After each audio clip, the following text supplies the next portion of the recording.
is a very important day. It is the Mahasamadhi day, 4th July of Swami Vivekananda. In fact, a year before he passed away in Mahasamadhi, he had spoken about this particular day when they were discussing. It also happens to be the day of American freedom, American Independence Day. So, because he was very close to some of his American disciples, on one occasion he said, "This is the day when I shall be free." So, to be free from the bondages of the body, that was what he was yearning for, and that is what every Indian or every uh, Hindu aspires to be free from bondages of the gross and be free and be one with spirit. That is the goal of all yoga. Yoga means trying to unite with the Paramatma. The Jiva struggles in this world and it tries to unite with the Paramatma, which is free, which is eternal, eternally existent, eternally conscious, and eternally blissful. So that is the dimension, higher dimension of yoga, which we all aspire to attain before we leave this body. So today happens to be that auspicious day when Swami Vivekananda, as promised by him, said, "The day I finish, the day I think that my mission on this earth is over, I shall leave this body," as is said in the Bhagavad Gita, like a worn out garment.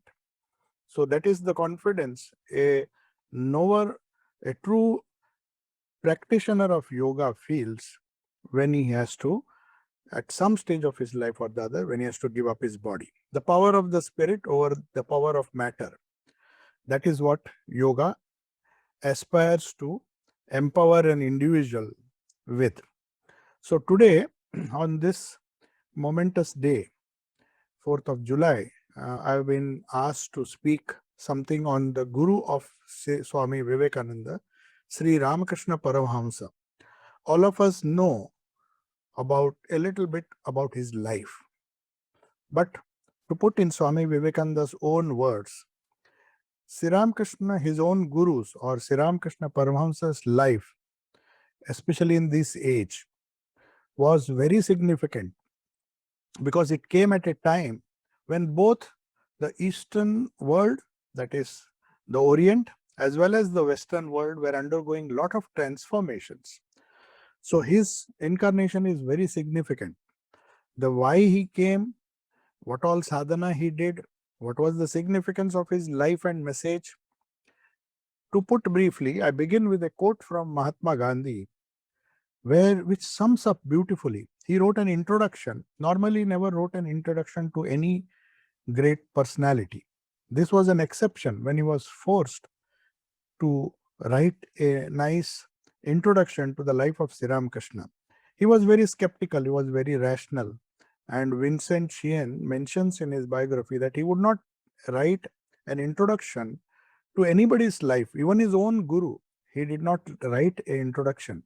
But he agreed because he felt there was something very significant in the life of Sri Ramakrishna. So he begins his message, Mahatma Gandhi begins his message with these words. His life enables you to see God face to face. Now, this is very significant considering the importance he gave to seeing God face to face. What do you mean seeing God face to face? If you see Sri Ramakrishna's life, it simply means that a religion should be a reality, as real as this world. In fact, more real than this world. And that is what Mahatma Gandhi meant when he said Sri Ramakrishna saw God face to face. His religion, the religion of Sri Ramakrishna, enables you to see God face to face and puts you in touch with the direct experience of God, not just theological dogmas and other things. So now come back to the background. What was happening in India when Sri Ramakrishna incarnated? When Sri Ramakrishna came, the various sects, religions were quarreling with each other. Each sect was so dogmatic, so ritualistic, that they had forgotten the essence of religion, of the religious sects to which they belong. The essence is true spirituality. What is true spirituality? To see God face to face, as Mahatma Gandhi said. But were they able to do it? No. They were uh, all the rituals, all the dogmas which were surrounding the core of religion were confusing people. And it was a mass of confusion, to put it in Swami Vivekananda's own words. And every sect was trying to establish a supremacy. All sects within Hinduism and all the foreign sects, the foreign religions which had come to India, all were quarreling for supremacy. Everybody was saying, my path alone is true. So Sri Ramakrishna came at that moment when there was a fire. Swami Vivekananda says a fire was burning where there was so much of quarrel in the name of religion within Hinduism and uh, all the other religions which had come to India at that time. And in the West also, in the name of religion, so many quarrels were taking place.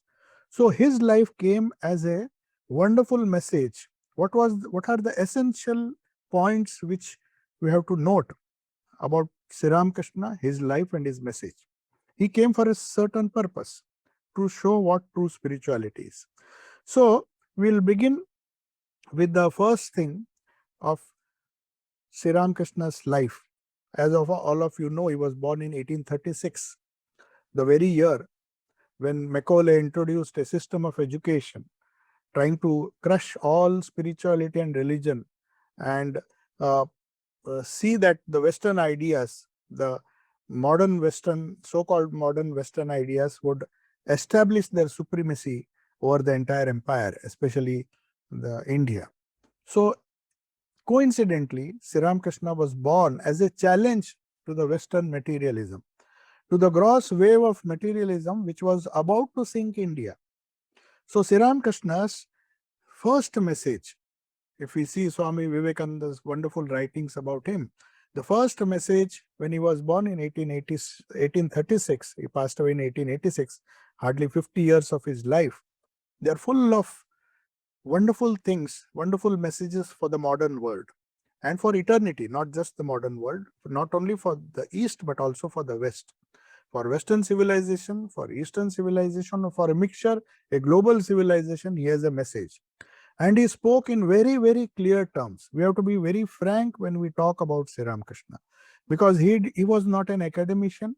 In fact, he never went to school. He discarded all formal learning because he wanted to establish the power of spirit over that of matter, as the prophets before him had done. He had come with a very powerful mission and brought along with him Swami Vivekananda, who had to face all the challenges of the Western world and establish the supremacy of the spirit, which is what Vedanta does. What Vedanta, what yoga and all the Indian traditions, they take up this challenge, this problem of the world, the problem of sorrow, the problem of evil, the sociological problems, the political problems. For all the problems, India found long ago, and that was echoed in the wonderful life and message of Sri Ramakrishna, that this world can have only a spiritual solution.